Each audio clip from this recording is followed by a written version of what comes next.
C'est lors de la visite du général de Gaulle en 1964 en Martinique que France Antilles est lancé.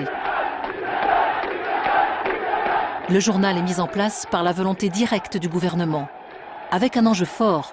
Le président français est déjà presque en campagne électorale et un contexte mondial de décolonisation agite alors la Martinique. Mon Dieu, comme vous êtes français! Le premier numéro est entièrement dédié au déplacement présidentiel et célèbre avec engouement l'attachement de la France aux Antilles. De Gaulle est accueilli par le député maire de Fort-de-France, Aimé Césaire, qui l'accompagne dans presque tous ses déplacements sur l'île.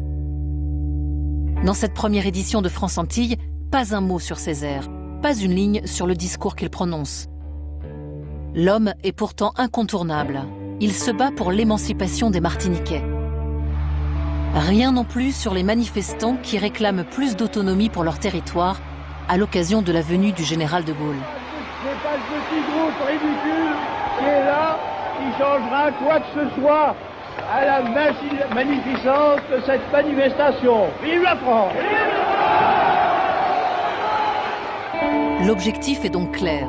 Il ne s'agit pas d'offrir un quotidien aux Martiniquais, mais bien de mettre en place un organe de liaison entre la France métropolitaine et son département ultramarin.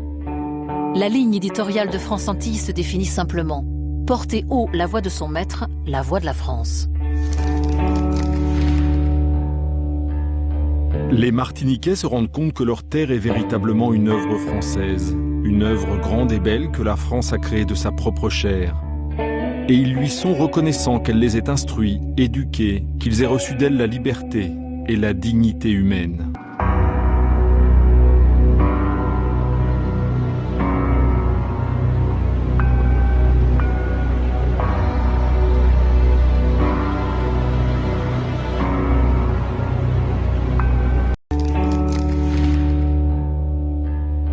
Les Martiniquais se rendent compte que leur terre est véritablement une œuvre française, une œuvre grande et belle que la France a créée de sa propre chair. Et ils lui sont reconnaissants qu'elle les ait instruits, éduqués, qu'ils aient reçu d'elle la liberté et la dignité humaine.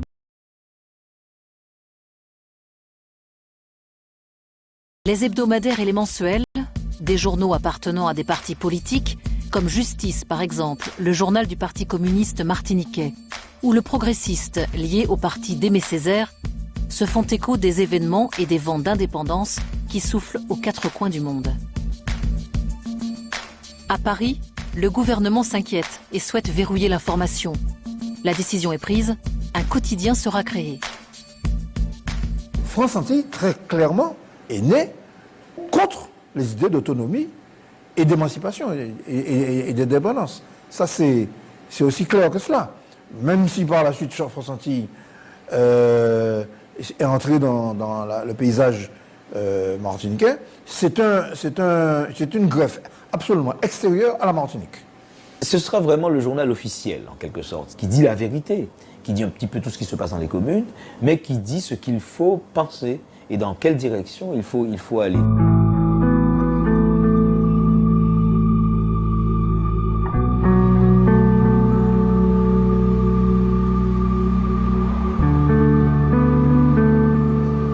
Le lancement de ce nouveau quotidien est entièrement piloté depuis la métropole, sans aucune concertation avec les Martiniquais. Pour France Antilles, tout est importé, le papier, les capitaux, mais aussi les hommes. En 1942, vous avez fondé un journal qui s'appelait Jeune Force, qui était un journal pétiniste, qui était fait en zone occupée, qui a eu 6 numéros. Ceux qui me connaissent un peu savent que je suis le seul Français de ma génération à ne pas avoir été un héros de la résistance.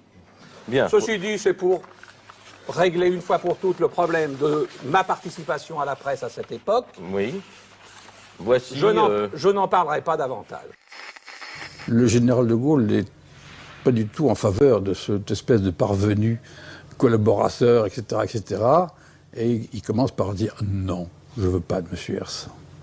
Mais M. Hersant, député de l'Oise, patron de presse dans l'Oise, a pour ami M. Perfit, à qui il a rendu service dans l'Oise, et qui est ministre du général de Gaulle. Aidé par Alain Perfit, ministre de l'Information, Un ministère alors chargé de contrôler les médias, Hersant va finalement s'imposer à la tête de France Antilles. Paris veut un quotidien en Martinique, quel qu'en soit le prix. Perfit va faire le siège du général qui décide de tout, comme vous savez. Et le général continue à dire non, non, non. Et puis un jour, là, il en a marre, il dit bon, ça va, allez-y. C'est M. Hersant. Et Hersant monte le journal France Antilles très clairement avec de l'argent de l'État.